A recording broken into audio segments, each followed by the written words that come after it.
able to provide a steady commitment that there's long-term investments in things like market and storage facilities and reliable climate and price risk information that is very relevant for insurance products as well, that this information is available and can be used to also tailor insurance products. And it is very important, that is often our role that we play, is in bringing these priorities from various stakeholders together through blended finance structures that combine fair returns for financiers or clear environmental and social impact targets for the impact investors that we're working with, but also for the donors, for development banks, and then finally, of course, affordable, predictable products for farmers. So that is very relevant. And then, of course, what is very important is that guarantees or subsidies sometimes they end with the project. So we should always ensure gradual risk transfer from donors to DFIs and then to local banks, blending in climate and impact funds and strengthening domestic insurance and reinsurance pools also, so that the protection lasts beyond the project cycle. Speaking now on the second half also of your questions, your question is about insurance specifically. Insurance for us is one important de-risking mechanism that we work with together with partners, but it is one of several de-risking mechanisms. Of course, the provision of good agricultural practices, for example, and here digital tools are also key for the future, and providing that to a larger amount of farmers and really reaching farmers at scale through digital and AI-enabled advisories is one other really important and de-risking mechanism and a way to build trust with those who invest in certain value chains. But insurance, of course, tailored insurance products for the value chains that we work in are an important element for cocoa, dairy, tomato, ginger, just to name a few of the value chains that we're active in that are very commercially viable. Thank you. Okay, thank you very much. So there we have it from our panelists.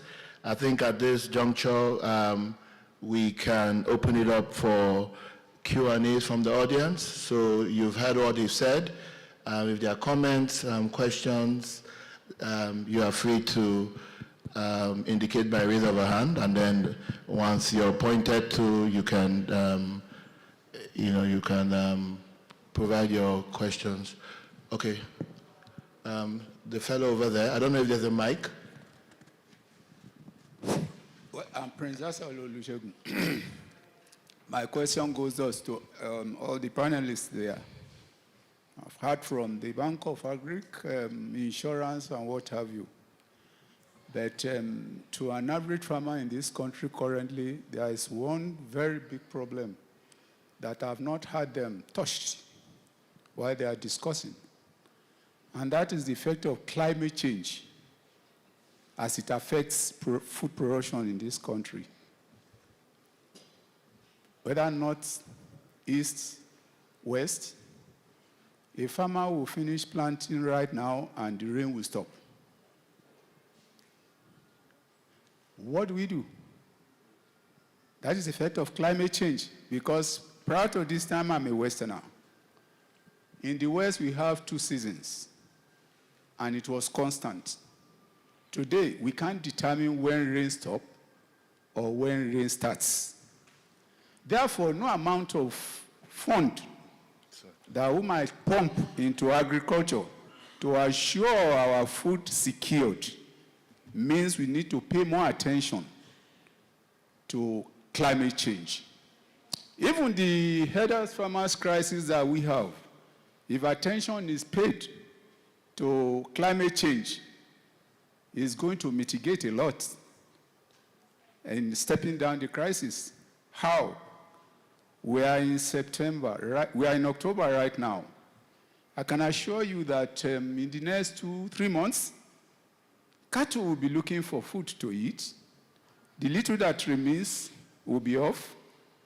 But if we advance irrigation system, not depending on rain-fed agriculture, then it means a farmer will have its confidence to be, producing food throughout the year. And it then means that not waiting for rain, he will be assured of making profit in his business. Therefore, the GIZ, the insurance, when you insure and the rain stops, then you will constantly continue to insure. Therefore, mitigating on climate change effect, I think we need to delve into it, the international partners, the financial partners, to really help the farmers and agribusiness in the country so that we can assure our food system that is hitting us hard. I think we need to consider this. Then number two, the Bank of Agriculture is our bank. We know, while Madam was talking, they want to open up the space so that we can partner and then have share in that. It's a beautiful point made, because a lot of things has happened in the Bank of Agriculture, and it's now being recapitalized, and we don't want to experience the Bank of Agriculture to go back to where they are, because a lot of things happens there that is not good. However, while the farmers are, the purpose of the Bank of Agriculture know that 9% is being offered to the farmers, which is the least in the country, and that is what is going to help. I think 9% is even too much. If we want to talk of actually producing food and solve the problem of food crisis that we have in this country now, your bank is to really help the farmers. I'm an agriculturalist, I'm a farmer. In fact, because that is the role that government is going to play in making sure that the food is available for the people and the farmers are in the business constantly. Therefore, 4%, at least 4%, which the farmer will actually now know that, yes, I can now compete favorably with others who are in the other business. Today, farmers are not competing, they are in trouble, their children are running away from the business. I want the panelists to critically look into this point and see what we can do about it. Thank you. Okay, thank you very much for your question. I think it was answered earlier. The insurance panelist talked about the innovations that they brought to tackle a lot of climate change issues, even going as far as talking about pre-financing insurance at the start of the season so that the farmer doesn't even have to pay for insurance at planting, but can pay at harvest when they are liquid enough from sales of their harvest. Speaking about the interest rates, just like one of the panelists mentioned, there are some microeconomic indicators that make it difficult to do a lot of things, and that has given rise to the need for blending finance, looking at different instruments that can be used to reduce the incidence of high interest rates and so on and so forth. And the Bank of Agriculture also mentioned that I think in the market currently they give the best of rates. So I think that's a good starting point. There would always be room for improvement, but we need to get started somewhere, and I think we are doing a good job. The federal government has done a lot already by recapitalizing the bank.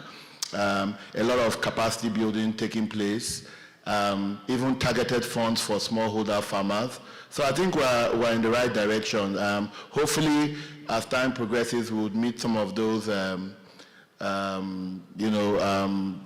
issues that you raised. Carlo, hold on, please. Let me just add to what you said. You see, indeed, from the insurance side, indeed, most of the insurance policies that you have are tailored to compensate for the negative impact of climatic risks and shocks. It covers the risk of flooding, covers the risk of dry spells, it covers the risk of pest and disease, which are all the outcomes of climate change and global warming, which impact negatively. And that is what and most of these products are actually designed to take care of issues that have to do with weather. Then secondly, you equally mentioned the aspect of farmers, herders not having enough pasture. There is a product, which of course my colleague equally mentioned, that was specifically designed to equally handle that, which is the index-based livestock insurance. It provides compensation for farmers where in the area where they are grazing, the pasture had been dried up as a result of the impact of global warming and climate change and so on and so forth. Be rest assured that from the insurance side, as a risk mitigation tool, we continue to take a look at what is happening in the external environment and try as much as possible collectively as a consortium of insurance experts, continue to develop those particular products. They may not be perfect, but at least just like Kalu said, it's a starting point. We are trying as much as possible to be responsive. And what we are equally doing too on the private sector side is to see this particular provision of insurance services as a way of contributing to the full security of the nation and equally strengthening our food systems. Thank you. To also add, because we mentioned it earlier, and just to remind that part of the innovations that the consortium approach is also bringing is early warning systems.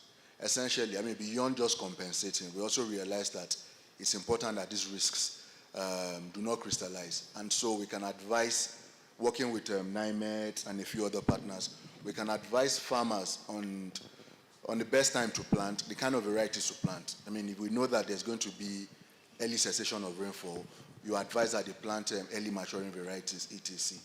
And then, this consortium that I forgot to say earlier, the formation of the consortium, Richard Makumbaram has been quite helpful in the, bringing all of us together to make sure we work together. And all of these services are things that insurance further provides to make sure that farmers are, food is more, there's more food security in the country. Thank you. Thank you very much. We have, okay. Yeah, just to the point that Chuka made, Madam, I was in talks with JICA. They had a two-step loan facility they wanted to bring into the country, and they were focusing on the Bank of Agriculture. But they had to be steered towards the Bank of Industry. Reason? The toxicity of your, balance sheet. All right? So the movement of resources, even if it's at a commitment level in itself, I want to agree with you, has an impact on the market. Banking most certainly has to do with perception, okay? So if we perceive that things are changing in that space, things are changing with the Bank of Agriculture, there is a tendency for the markets to begin to look at you favorably. But it doesn't detract from what Chuka was saying. The realities on ground, the dynamics at play, all of that needs to be balanced. And it ties into what Abdul just mentioned. We were looking at the insurance ecosystem in implementing the National Agricultural Growth Scheme and Agro-Pocket Program of the government. And we felt, okay, NAIC looks good, but NAIC is, in reality, isn't fit for purpose. So we've got to work in a way that makes it possible, and I was speaking from the government standpoint, okay, makes it possible for stakeholders, industries to have confidence in NAIC, and the best thing to do is to create a consortium. So the guys that are sitting beside you there, all of them, they're very familiar faces. They're doing this at the back end and ensuring that our farmers get protected. That's the bottom line. Once it is possible for those risks to crystallize, can we have a response that is, dependable, consistent, and long-term in its outlook, And that's how we begin to fix things. And I agree with everybody. The private sector, the private sector, because it learns by doing. It doesn't sit back and, want to get things foisted on it. It just gets out there and gets things done. That's why I'm excited, working with these folks. Thanks very much. Okay, Mr. Olumide, just, okay. After him, sir. Thank you. All right, thanks, distinguished panel. And I want to start on a rather different note. And my note is to commend the financial sector and the insurance sector as well, which is part of the financial sector. Quite a lot is being done in the sector. Let's be very realistic. There are a whole lot of financial products for agric that were not in the market 10 years ago. And there are a whole lot of banks, financial institutions that were not lending to agriculture long before now, and a lot of them are becoming more agric-friendlier and sensitive to the needs of agriculture. The same thing with insurance. What Mr. Fatono mentioned about the pay-at-harvest insurance model was not here 5 years ago. That's an innovation that needs to be applauded if we can scale it. And the question about scaling now is latching on the, I love the way Abdulaziz talked about collaboration and partnership, that we're now building consortium, we're collaborating to bake a bigger cake, a bigger pie, rather than fighting over a small pie. So, you know, the question about scaling the likes of the pay-at-harvest model is what I really wanted to speak to if you have the opportunity. AFA International is the one pre-financing the premium. Can we get to a point where we have private sector anchors, off-takers that can do such pre-financing? Because AFA will not be here all the time, and the funding from AFA will not always be here. The same thing with organizations like GIZ or other development partners. So that's on one hand. On the other hand is infrastructure financing. It's my own, it's a very strong pain point for me in agriculture. To a very distinguished person that spoke about irrigation. Irrigation is an infrastructure in itself. All the irrigation facilities we have in most parts of the country today, they were built in the 60s. And if we're talking about financing infrastructure, it is highly capital intensive. The investment outlay is always very huge. How can we de-risk agric infrastructure financing? That really is my question. How can we de-risk agric infrastructure financing? And I have a couple of ideas which I can throw on the fray. And it's about looking at syndication, blended guarantee, de-risking, co-guarantee, which you are building with the consortium, even though I think the consortium is presently focusing on the lower end, which are the smallholders, which controls, you know, the mass of the production segment. Maybe later we move up the segment to look at the high end. But yes, can we have some sort of a syndicated guarantee that can provide a broad-based resource to absorb any risk that can come from infrastructure financing? We're talking about patient financing, 20, 30 years. What kind of guarantee can cover that? So that's my question. The other question I have, it's about what do we think about the credibility of issuers of guarantee or insurance as it affects the uptake. So uptake of insurance, for instance, I listened very carefully to the executive director or the MD of NAHIG, and he said only 5.95% of bank credit goes to agriculture. I think it's even lesser than that, let's be real, you know. But when we look at the situation that led to the creation of NISA in 2013, that was the fundamentals. And the intention of creating NISA is to ensure that more commercial credit flows to agriculture. Now, if we are still talking about 5.95% of lending going to agriculture, then we need to recheck whether the reason why NISA was established is now being fulfilled. But what can we do differently? Maybe, can we get other form of NISA? Maybe at the subnational level. I advocated for this yesterday on my panel, and I think we need to think through that as well. But the core of my question to my panelists and to the entire House is about how do we really de-risk ag infrastructure financing? Thank you. Thank you very much for that question. I think you somehow answered it. What we're looking at now is production And like you rightly said, production hits the bottom of the pyramid. That's the center of gravity. But you also know that you're in the right space, because we're talking about climate finance. There's adaptation, and then there's resilience. What we're looking at in this panel discussion was more or less on resilience. De-risking, so that monies go in and facilitate production. When you are looking at longer tenured funding for infrastructure, you're now looking at adaptation finance. And there's a lot of mechanisms already in place. You know, we have the likes of the National Council on Climate Change. They are the designated national authority on climate-related issues, and there's a lot the government is doing in facilitating funding through that vehicle to push in longer tenured capital that can address a lot of this agri-infrastructural financing requirements. And I also agree with you in terms of guarantees. There has to be a more robust risk-sharing system for ag lending.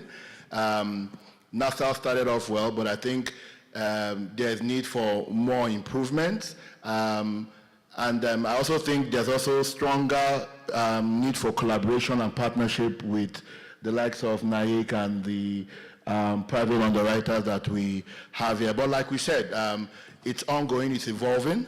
From what I can take from you know, the whole conversations, there's deeper need for partnerships and collaborations to make this work.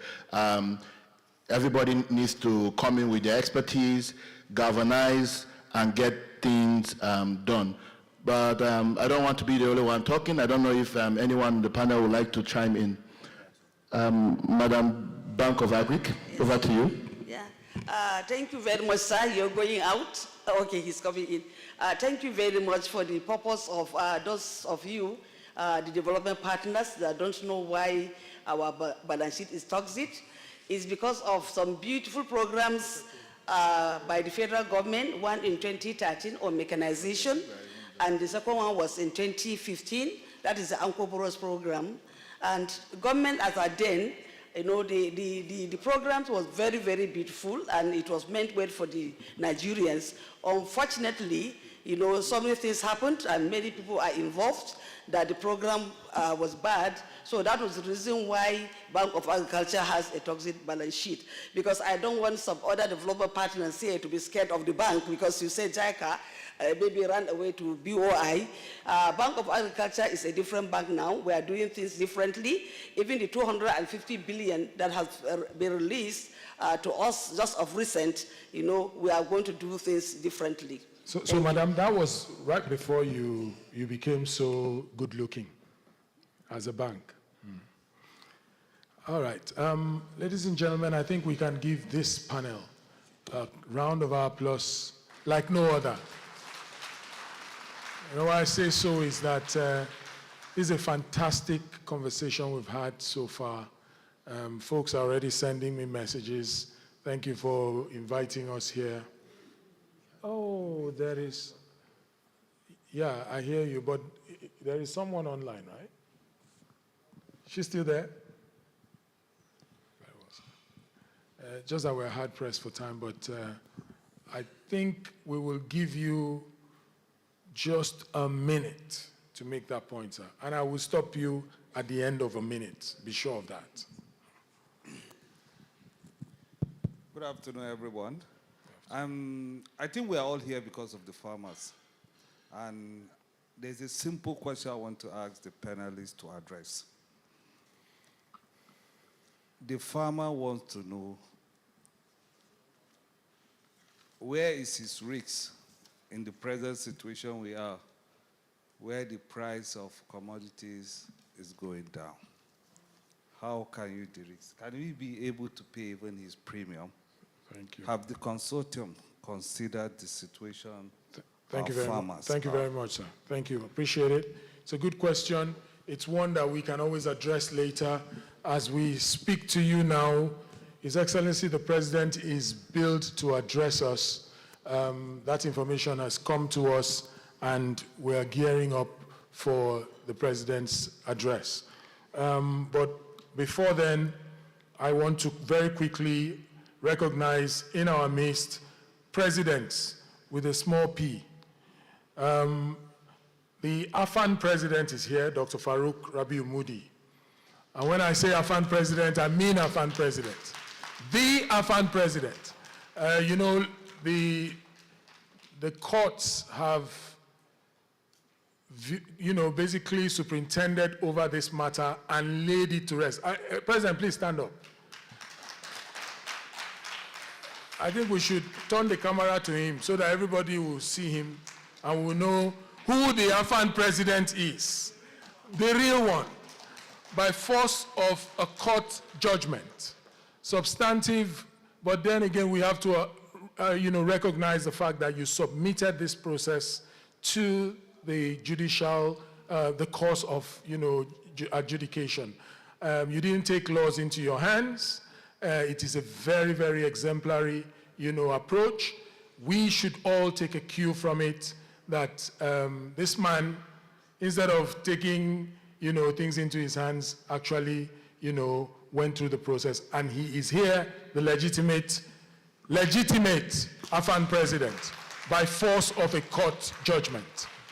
Thank you so much, Mr. President. Also in our midst is the National Association of Cattle Dealers, Processors, and Marketers of Nigeria President, Alhaji Ilyasu Bulama. He is a president under a president. So his own is a smaller p of the small p. Alhaji Bulama, you're welcome.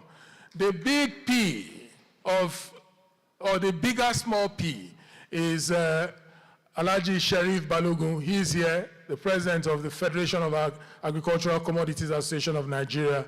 Alhaji Sharif, please rise to be recognized.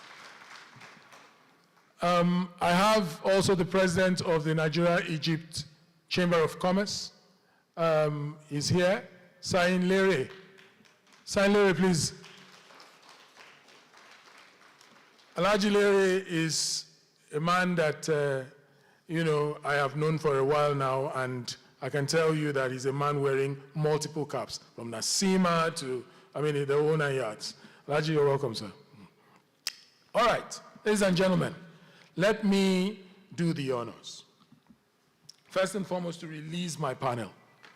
Please, you are released. Photographers, let's pose for the camera. Chukwuma, thanks for such a fantastic facilitation and really, really illuminating session.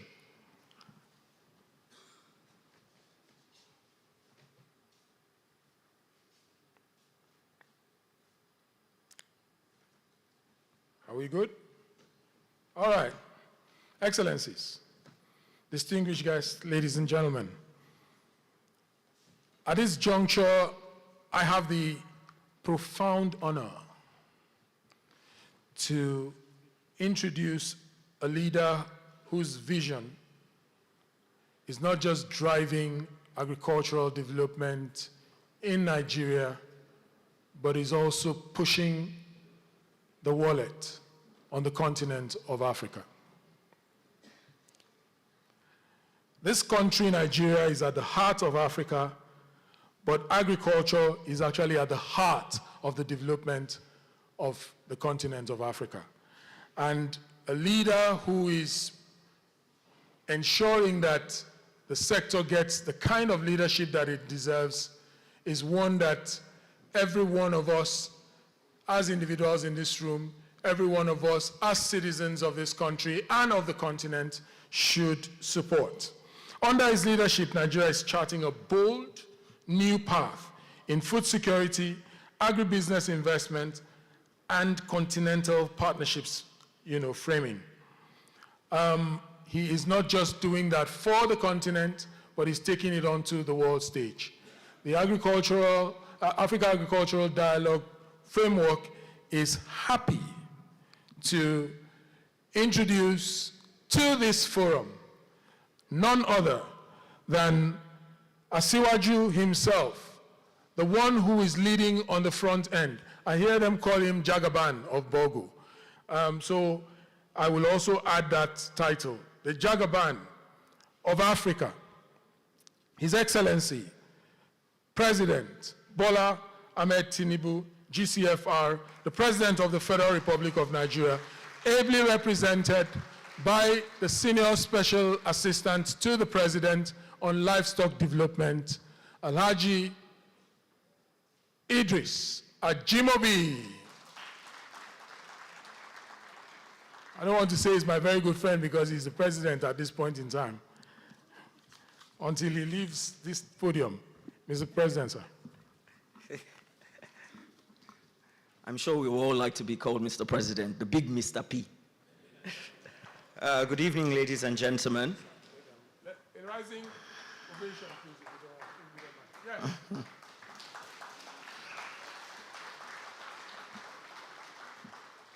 Please be seated. Good evening, Your Excellencies, distinguished delegates, international partners, ladies and gentlemen. His Excellency, President Bola Ahmed Tinubu, GCFR, had intended to personally deliver this keynote address.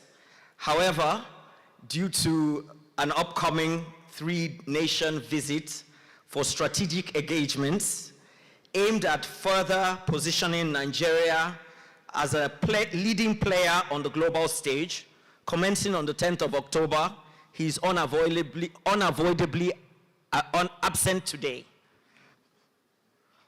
On behalf of His Excellency, my principal, the President of the Federal Republic of Nigeria, for President Bola Ahmed Tinubu, GCFR, I am deeply honored to welcome you all once again to Abuja for this historic edition of the Africa Agriculture Dialogue 2025, co-anchored by Nigeria in partnership with the African Development Bank and our continental partners.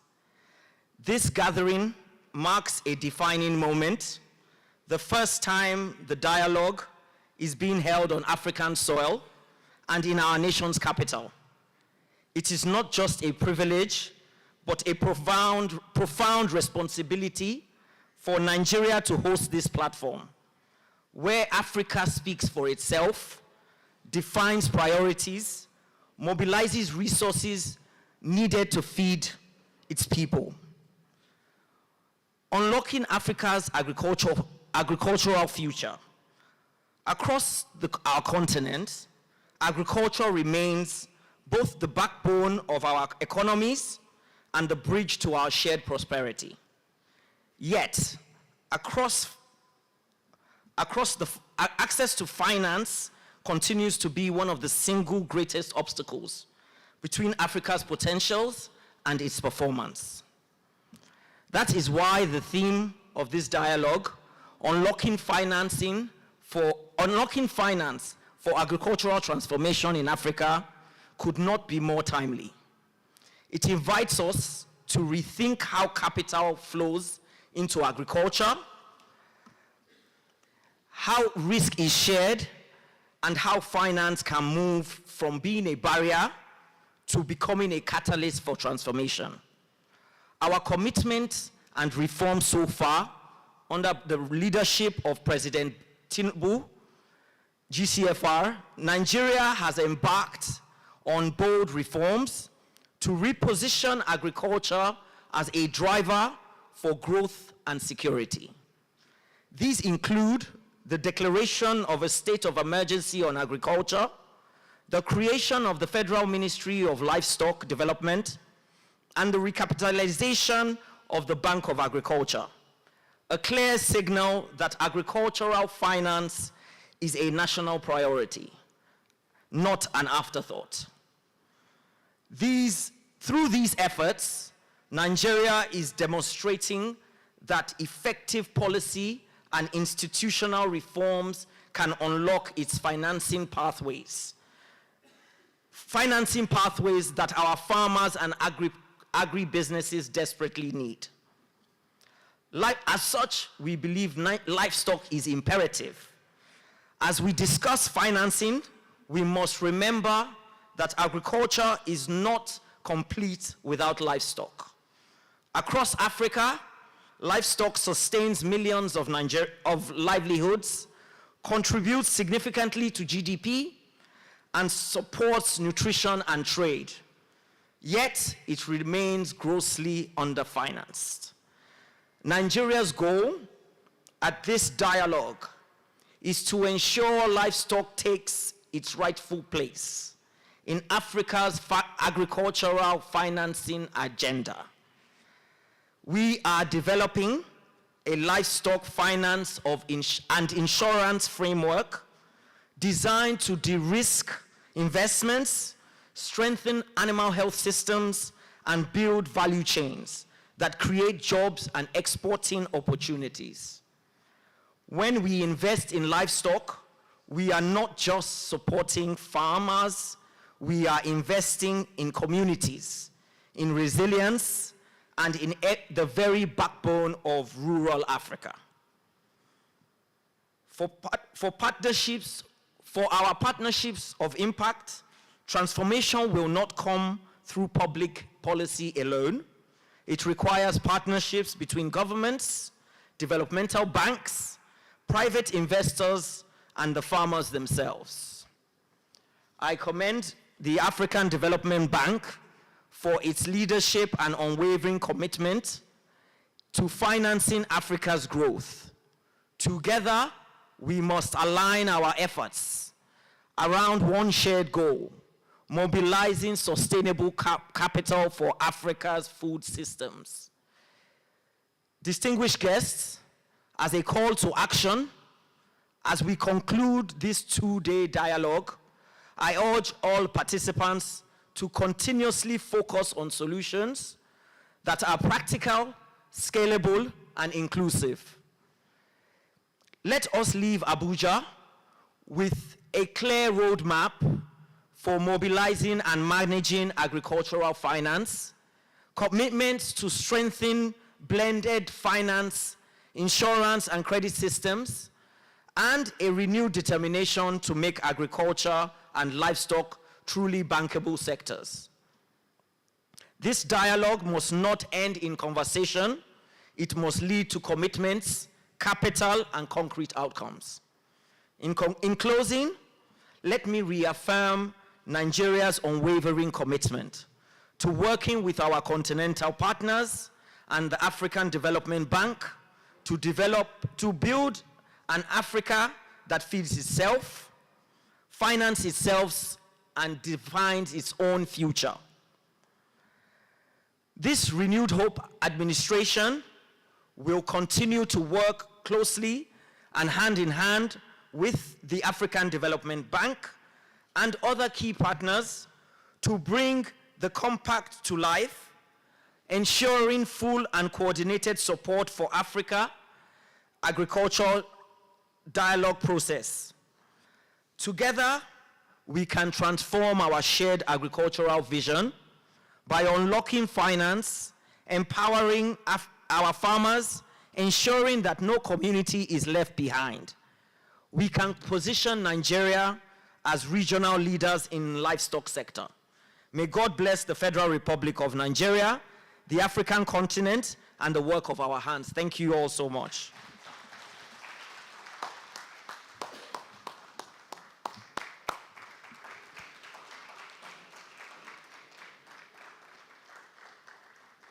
Distinguished ladies and gentlemen, I think that His Excellency the President, ably represented, deserves another round of applause, please. At this time, it's been a very long 2 days and very engaging, to say the least. We want to move to the final act, and that is taking on the compact that this event is supposed to hatch in order that we can basically move into the global conversation coming up on the 21st to 23rd of October in Des Moines, Iowa, the Nobel of Agriculture, the World Food Prize. The man who set it up Dr. Norman Borlaug has always had been, is still, and would always be the father of modern agriculture. He it is who set out to ensure that folks who did not have access to food were given an opportunity to be dignified, to be satisfied, to be provided for through the intellectual, his intellectual capacities. He was a researcher, and he resorted to biotechnological research that basically pulled out millions of people out of poverty, out of hunger, to the point where they had access to food. Ladies and gentlemen, this compact, I think I have that presentation ready. This compact is one that we will be calling on His Excellency the President, all of our dignitaries, some of those who are part of our support framework, the development financing institutions, and also our development partners, to please join us as we evolve this compact as the outcome, the product of these agenda setting sessions that we've had over the last 2 days. If we are ready, are we set with it? So I think I could call on His Excellency the President, ably represented, and other members of the other special guests to please join me up here just to make an affirmation of the fact that the outcomes from these agenda setting sessions will be the basis for Africa's views at the world stage as we go into Des Moines from the 21st to 23rd. That commitment, if gotten, can then be the basis for Nigeria's leadership of the Africa entry. His Excellency the President, please let me invite you to come up here, sir. And the President of AFAN, other presidents that are here, please join us up here. Victoria, Your Excellency, the Ambassador, please join us up here, sir. And then our distinguished Mr. Pereira, Dr. Pereira, please come. Jerry Cunningham, please join us. No, we can sit. We can sit. We can sit. No. Let's even. All right. Okay, the seats aren't enough actually. Okay, so let's stand. Let's stand. His Excellency can sit. The lady can sit too. Okay, there's an Excellency. Thank you, sir.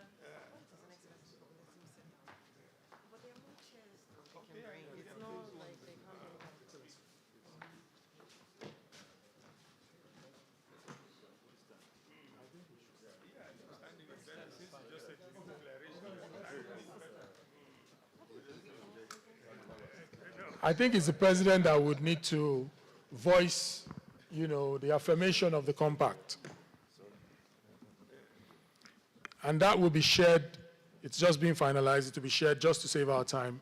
Your Excellency, please, just to affirm the fact that the compact that is going to be the outcome of this activity will be the basis for Africa's entry and Africa's conversation on the global stage as we dialogue at the World Food Prize. Please, sir.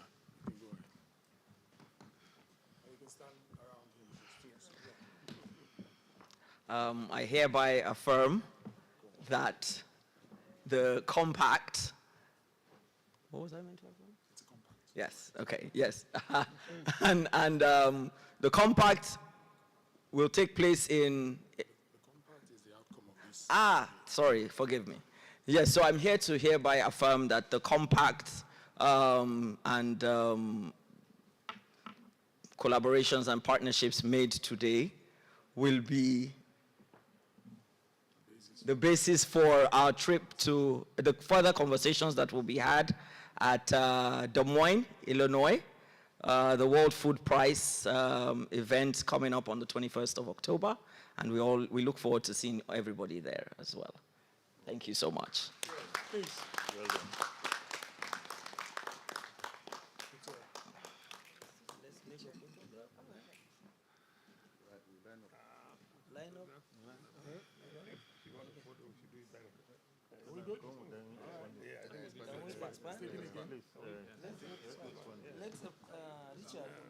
Yeah, maybe that might be better if we spread out. So, only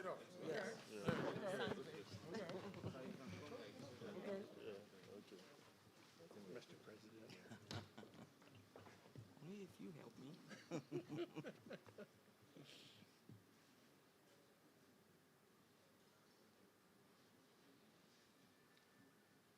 Thank you very much. Thank you so much. Thank you very much, Your Excellencies. On behalf of the African Development Bank Group and the Africa Agriculture Dialogue convening authorities, I want to thank His Excellency the President of Nigeria for the leadership that he has exemplified, and also to thank all of our colleagues who queued in from across the continent to be part of this activity. Again, the history of this activity is one that started or was built for the 29th and 30th of September 2025, but we had to move same to the 7th and the 8th of October so that we could have it here in this imposing and historic auditorium and venue. It is only fitting that Nigeria, which has the better part of the resources that the African Development Bank is saddled with to address the issues of development on the continent, is taking the leadership regarding this effort. And we are very grateful to His Excellency the President for this decision. I will take back the outcomes here to my President, again with a small p. Sidi Aoud Tar. And I believe that in our efforts as the bank, we will ensure that whatever comes out as a compact will be supported profoundly. Your Excellency, sir, so the bank is committing to ensuring that we support whatever outcomes you have here from here on, in a way that ensures that the rest of Africa benefits. On this note, you have it? It's here? Okay. On this note, shall we rise for the national anthem of the Federal Republic of Nigeria?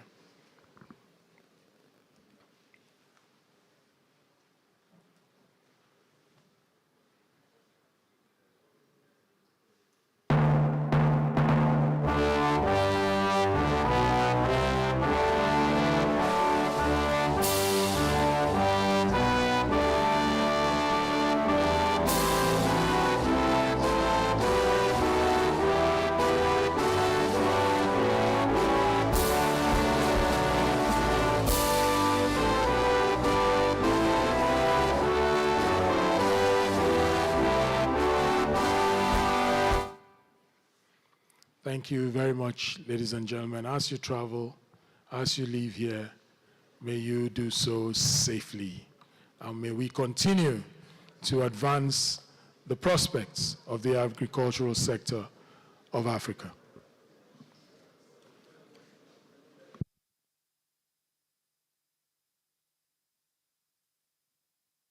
Lunch is served.